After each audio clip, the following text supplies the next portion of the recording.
What is spiritual awakening defined as? What is spiritual awakening defined as? What is spiritual awakening? Let us start with a very simple example, analogy.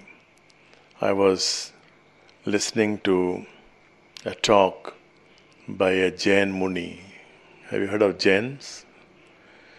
Jain is a very old religion, more than 2500 years old. According to them, much more older. But their numbers, the followers are very few because they have very strict tenets about practicing their religion. So there was this Jain Muni who is explaining this very beautifully. Someone tells you, I have a small family, just myself, my wife, we have 2 children, and our parents are living with us. This is one sentence. Please bear in mind.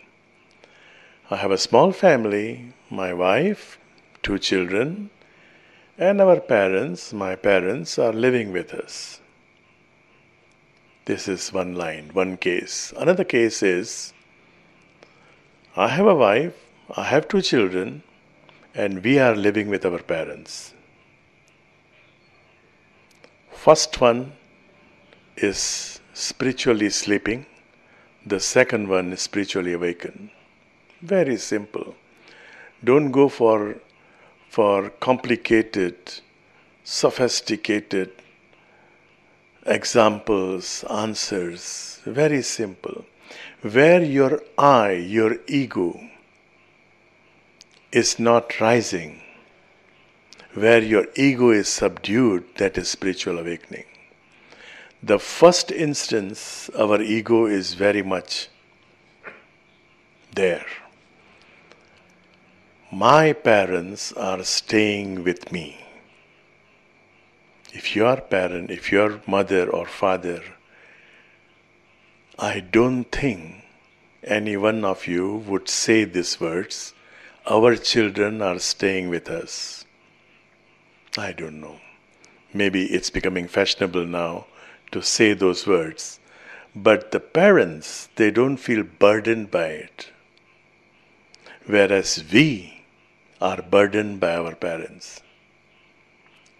There is a big difference there. But spiritually speaking, it's not only about being burdened, it is about our ego. I'm doing something. The other way, of course, when your parents are old and they are still staying with you, living with you, you have to take care of them. But you don't go about announcing that we have done this, we have done that. Spiritual awakening is to shun I and to use we. My master used to say, that is the whole thing, the whole game is there. From I to we. From me, mine to our. If we can do that much, we are spiritually awakened. If we cannot do that, if it is always I, then we have a big problem. Just look at, everybody is talking about global warming, about climate change, and yes, we feel it here. We are a small isle, it's not even island, it's a small isle. And we can feel this change happening from year to year. Each year, the climate is changing. Earthquakes. There's a beautiful discovery, but a lot of scientists, many scientists, they don't agree with this. Back in the 1995, a group of 3 scientists from India, they presented this paper in a very important science conference in Russia. And they were working on a theory that was initiated by Einstein. not by just any Tom, Dick and Harry. It is about pain waves. Have you heard of that?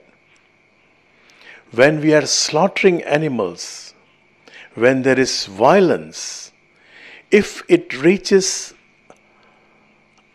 a critical mass, in one day you slaughter thousands of animals. In one place. All are centralized in one place. What happens?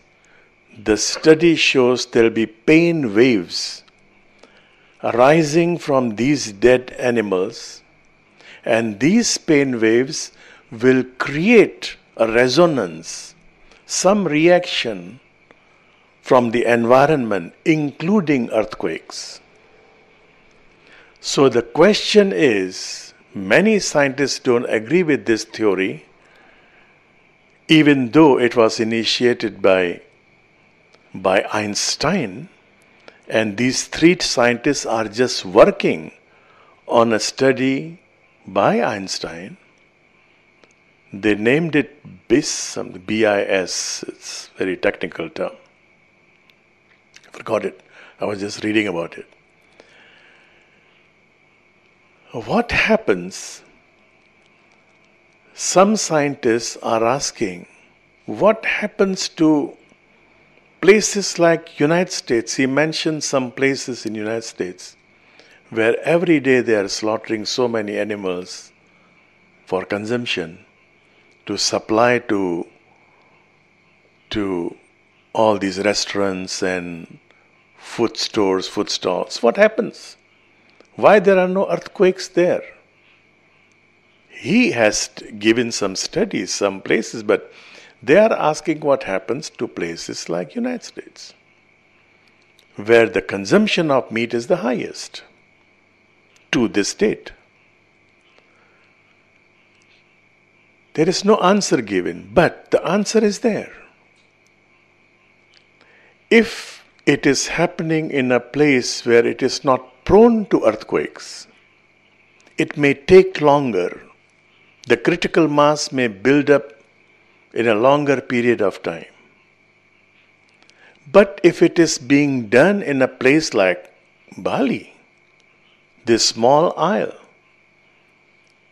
small place, small isle, and prone to earthquakes, because we are in that ring of fire thing.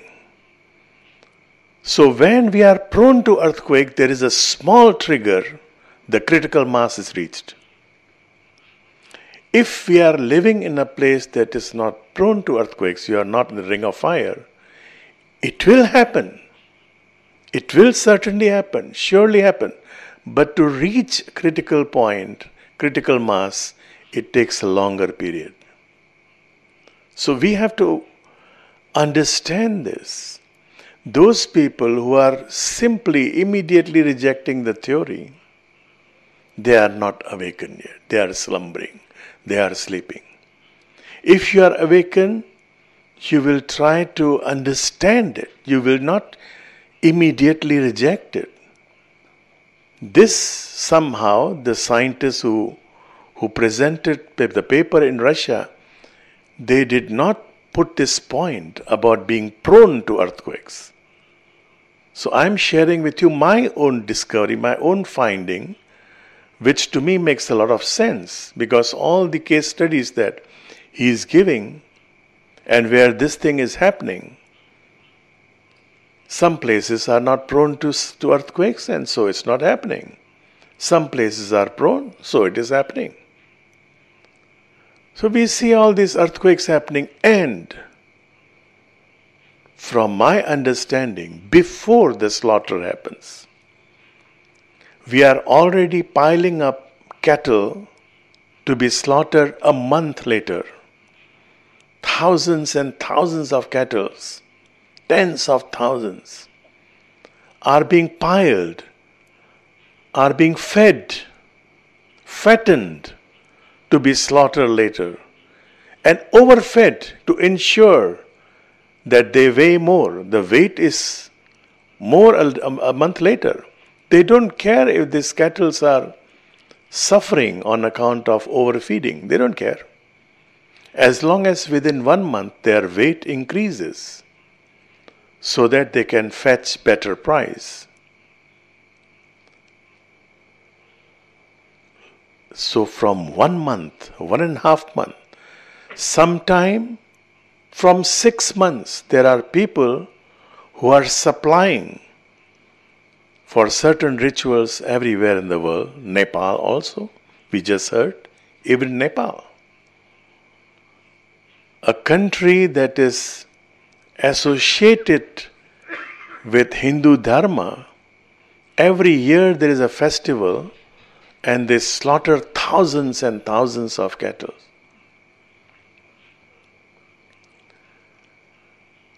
And they are piling up stock. So when you are piling up stock, and these animals, they know, we think they don't know. We think they don't have feelings.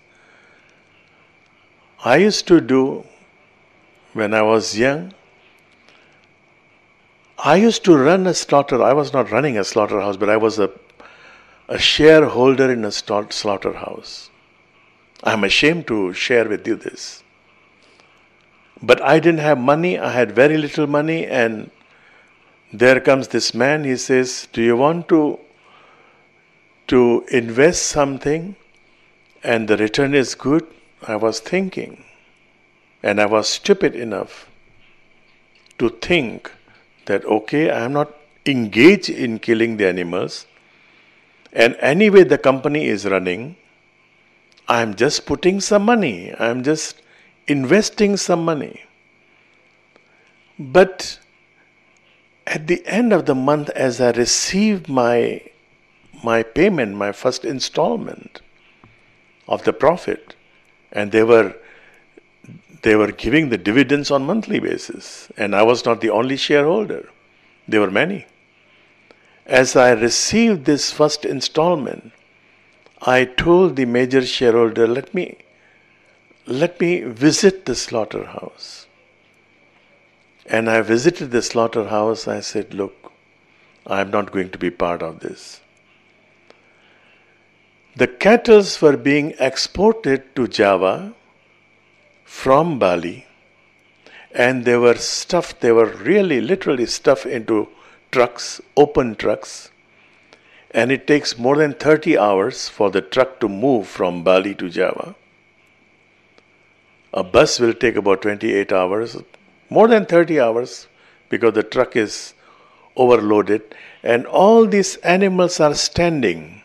They don't have place to sit. And they are brought to the slaughterhouse. They reach Jakarta early morning, very early morning, 4 o'clock, 5 o'clock. And as they come down, they are brought down in a very stressful condition. They are watching other animals being slaughtered. They are watching, and there are tears in their eyes. There are tears, they are in pain, they are in distress. They are making loud noises. And it is supposed to be, these animals were supposed to be kept in the slaughterhouse for at least 3 days for their stress to come down and then slaughtered. Worse, because all these 3 days they are watching other animals being slaughtered. But if something happens on the road and one day they don't have a supply of animals, then these animals, as soon as they arrive, they are being slaughtered. They are releasing all kind of poisonous hormones, and we are consuming meat that is poisoned. That is poison. Where is spiritual awakening? Can we start with our food? Can we become so sensitive towards suffering of animals? A lot of people, they feel, no, the mind is more important. Food is not important. No. You are saying that the hard disk is important. As long as the stuff in the hard disk is okay, it is important. The computer is not important. What will you do with this hard disk? No matter you have very good programs there, no matter you have very good information and stuff there, if your computer is not working, what will you do with this hard disk? So, both are important. This body is the computer, the mind, the brain is the computer. The mind is the hard disk. You put it in the brain and the brain starts functioning based on what you put, based on your stuff in the hard disk. But if the computer is not working properly, your hard disk is not going to run. Your programs will not run. So what you eat is very important for the health of your brain to express. Some time back, a very great man, he died. I will not mention his name. A very well-known world figure, a statesman. I am a very, very strong fan of his. But during the last part of his life, for about 8 to 9 years, he was suffering from dementia. He could not remember. And this guy is a well-read person. He writes poems, he writes articles. What happens to the soul? When you are facing dementia, what happens to the soul? The soul is hovering around. And this man is not dying. He's dementia, but he's not dying. He's not vegetative. He's not in coma. He's not in coma. He was in coma only during the last phase of his life for 2 weeks or 3 weeks. That's all. Before that, what happens to the soul? When you are facing dementia, you cannot express yourself. The soul is very much distressed. And I was thinking, I studied his life again. What happened to this great man?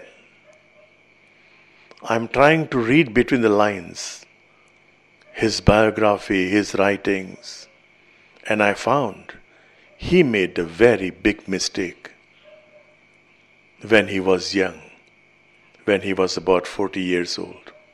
He died at the age of 90 plus. He made a very big mistake.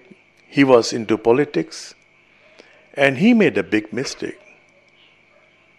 He did something which I could not conceive that someone like him can do it. And it is not written. But reading between the lines, I know this guy made a mistake. And to pay for that mistake, to pay for that karma, during the last phase of his life, his soul has to be so distressed. He wants to say something, the soul wants to say something. But the brain is not functioning. The hard disk is there, all the files are there, all the memories are there. But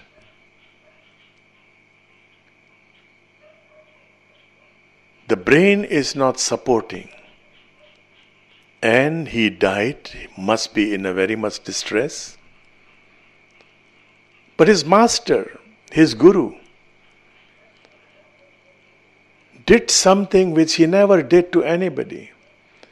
His master came to his residence. The master lives in a different part of India. And this man lives in a different part of India. Nobody was coming to him because dementia, all his friends, they left him. And what did the master say, Archana? Please, take a mic. Yeah. Pranam Guruji. Basically, he was saying, look, even the people who used to be around you now have left you, but I will always be there for you. Yes, now I remember the exact word. Even when you were in power, When you were in power. when you were in power, there were so many people surrounding you. Now you are not in power, nobody comes to you. But I am there for you. And when he died, recently when he died, we could see the picture of our master on his deathbed, on top of his deathbed.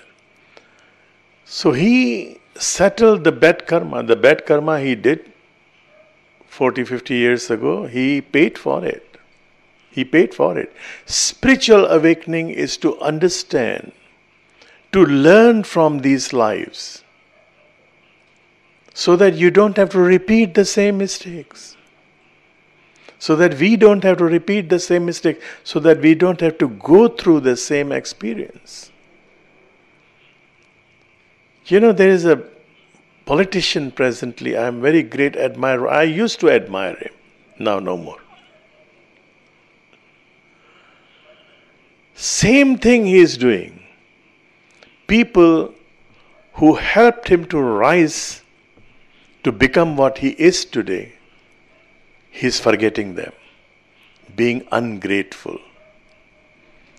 A spiritually awakened person will always be grateful for every small thing, for every small favor that he receives from anyone.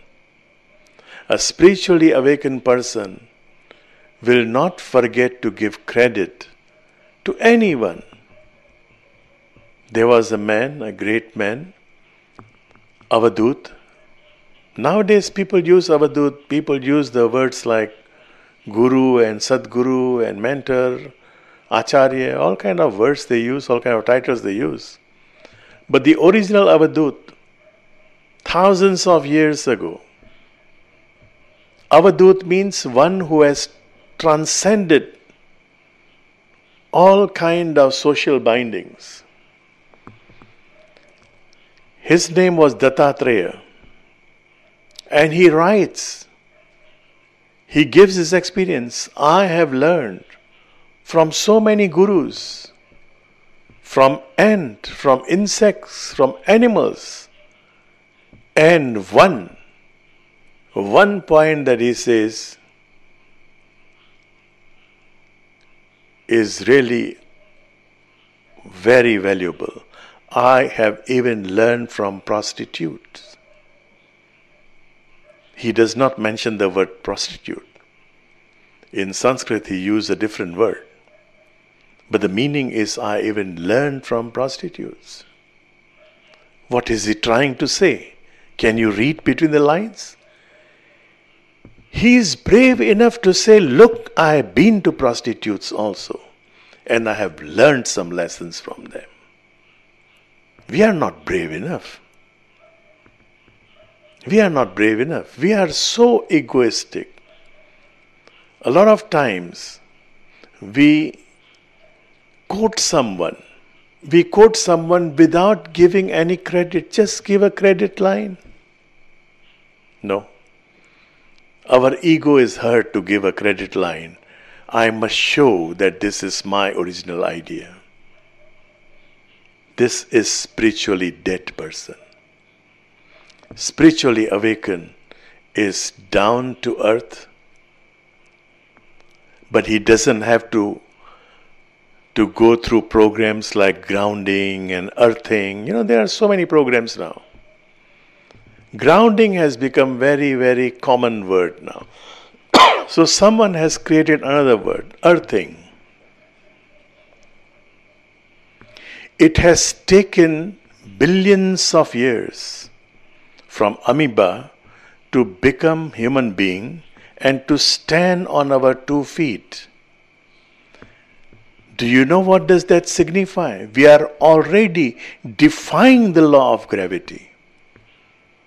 All of us are already defying the law of gravity, and that is our destiny. To defy the law of gravity, and you want to be grounded on your four, to crawl again? That is being grounded. Being grounded is to crawl like animals. to rise up to your destiny, to rise up to your humanness, to your humanity, you have to go against the gravity. And going against the gravity means, you know what? Going against the very law of karma.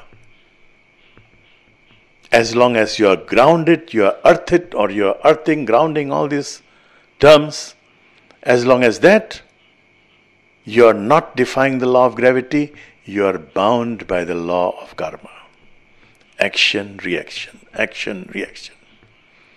So all these programs of grounding and earthing will only bind you with the law of karma. Defy the law of karma.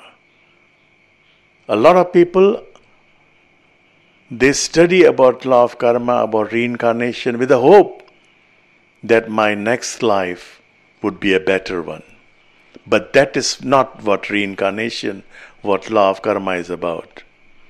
Reincarnation and law of karma is about going to the next level. Defy it, get over with it, and do something else. Go to the next level. Do not be bound to this law of karma that is binding our earth and the system of this galaxy. Go beyond the galaxy, do something else.